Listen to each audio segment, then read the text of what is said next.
All right, so ADHD, or students that have ADHD often have other conditions that go along with it. So about half of students that have ADHD have a learning disability to some degree. 25 to 50% of students that have ADHD also have an emotional or behavior disorder. And then it also could come along with substance abuse. So it's sort of that impulsivity. They don't stop to think about, is this a good choice or not? And then they make choices that create a little bit of an addiction. So substance abuse can come along with it. That doesn't typically fall under special ed, but learning disabilities and behavior disorders do. They do have a deficit in their inhibition in terms of their behavior. So a lot of the times they'll do something and then they'll stop and be like, oh, yeah, that wasn't a great idea. But they don't think about it ahead of time. They have deficits in executive functioning, which I explained earlier what that is. I think it's a fascinating topic, and I would highly encourage you to seek out more information about executive functioning because it impacts all of us in a way. Those that have disabilities sometimes more than others, but it definitely impacts everybody. They also have problems with adaptive behaviors, so that's just simple everyday tasks like going to the bathroom, washing your hands, coming back to class, and they get lost or they don't wash their hands or they miss a step. Or so adaptive behavior is sort of that everyday social skills and just living daily life skills. A lot of the times in school, those that have ADHD are a little bit frustrating to their peers because their peers don't understand why they're impulsive or why they're not paying attention. And so sometimes they're rejected or they're isolated socially. But people with ADHD are often more disliked by their peers, which is unfortunate. And it's our job as teachers to try to help rectify that and build them up and help make lasting friendships with everybody. When they're in the classroom, some really important things are some structure. So make sure that you have structure within your classroom and you have expectations. So they know, they need to be at a voice level 1 during this activity, or this is where they need to hand in their work when they have it. Or if they didn't finish their work in time, is there a certain folder they need to put it in? Because otherwise they just shove it in their desk and then their desk is like the stuff just falling out of it all the time. And then also direction. Don't forget that when you're giving directions, if you give the direction to the whole class, sometimes you have to look right in the eye, make eye contact with that student that has ADHD. Be like, hey, Sarah, did you hear me? Or hey, Sarah, don't forget, we've got 5 minutes before we have to pack up, okay? And so making sure that they hear you and what you told them. There's some assessments that we can do to help with their behavior, and so functional assessment or contingency-based self-management assessment. And so this sort of talks about the reinforcements.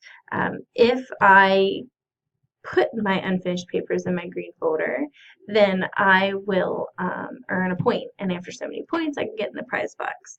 Something like that can allow you to help manage that behavior and some of the things you struggle with.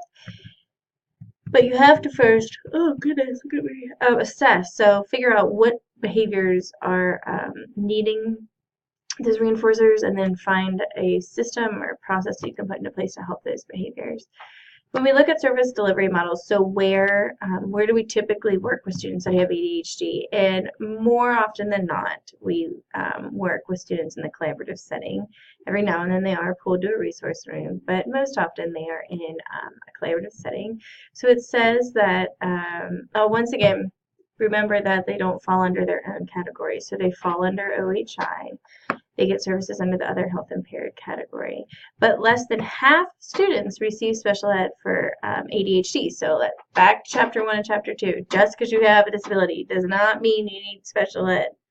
Just because you have a disability does not mean you need special ed. You have to have an impairment that is like adversely affecting your performance in the general education classroom. So less than half of them actually get special education services.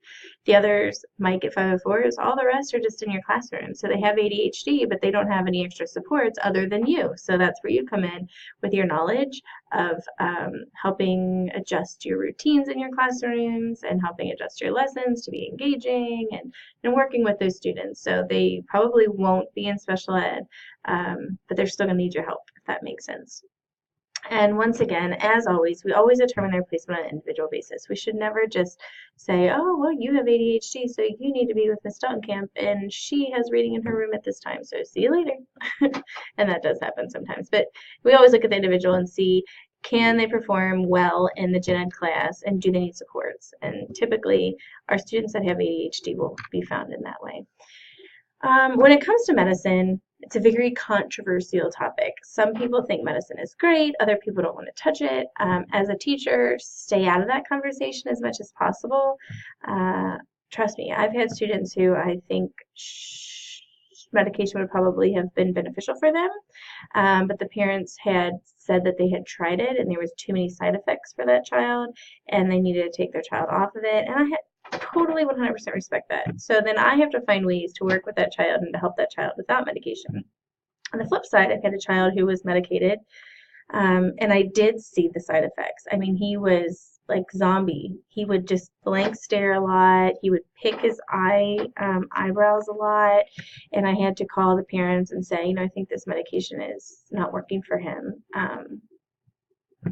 Because I see him, a lot of the times the parents give them the medication like as they're running out the door with their breakfast. The parents really don't see how that child is doing,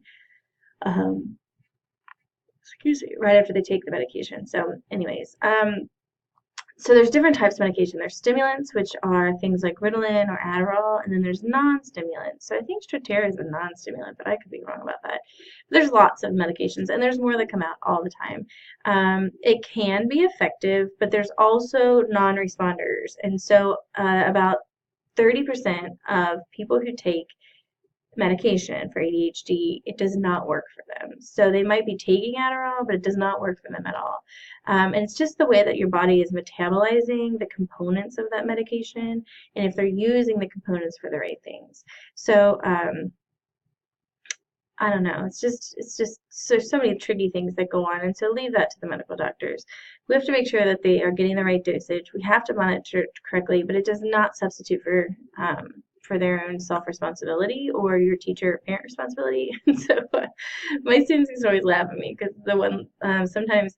Oh, well, I used to say, like, I don't care if you had your medication or not, you still have to get this work done. It might take us a little longer, we'll have to take some more breaks, but you still have to do your work. And so I had a student that joined us in the middle of the year. I don't know if he moved from another school or he was just new to my room. And I remember he came in one day and he said, oh, I didn't take my medication today. And one of my other students, or a couple of them, were like, oh, that doesn't work with her. They were, because that was sort of like a taboo thing. Don't come in my room and tell me you didn't have your medication because I don't really care if you had it or not.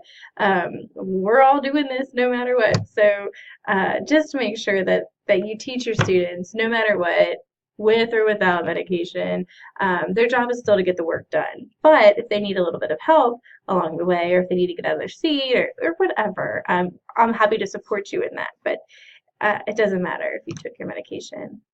That's how I feel. We always want to make sure we're assessing, and I think sometimes we forget about that with our students with ADHD. We're always assessing their behaviors, and we sort of forget about their academics, but you have to remember that almost half of students that have ADHD also have some learning disabilities, and maybe not to the point that they need special ed, but they have some learning differences. And so we have to make sure that we're continuing to monitor their academics, which through RTI we do that a lot anymore. And then we still want to assess their attention and behaviors. So keeping steady progress on how they're doing is important. Because if we're not doing that, we don't really know if they're getting better or worse or anything.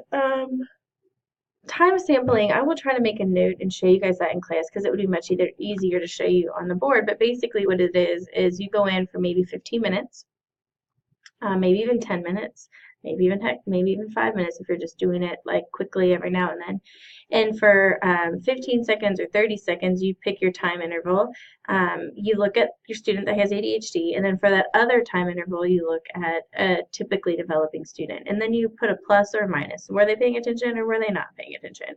And so you look at the clock, and for the first, let's do 30 seconds, you look at Johnny, and he's your student that has ADHD. Then from the next 30 seconds, you look at Sarah, and then the next 30 seconds, you look at Johnny, and then Sarah, and then Johnny, and then Sarah.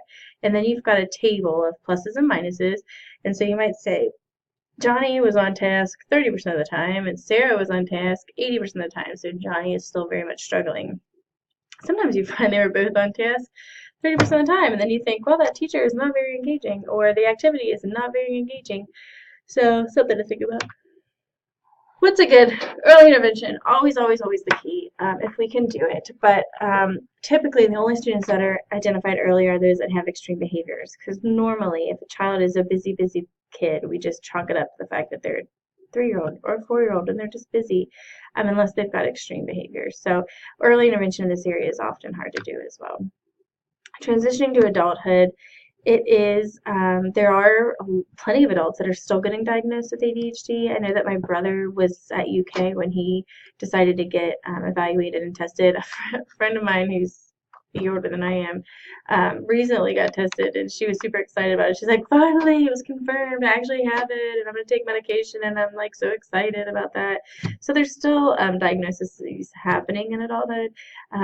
But it's really sad because when we look at how they're doing as adults, there's actually a lot of issues in college with people that have ADHD. First of all, because a lot of them don't go to the disabilities office and register as having a disability, and so they're not getting the supports that they could be getting.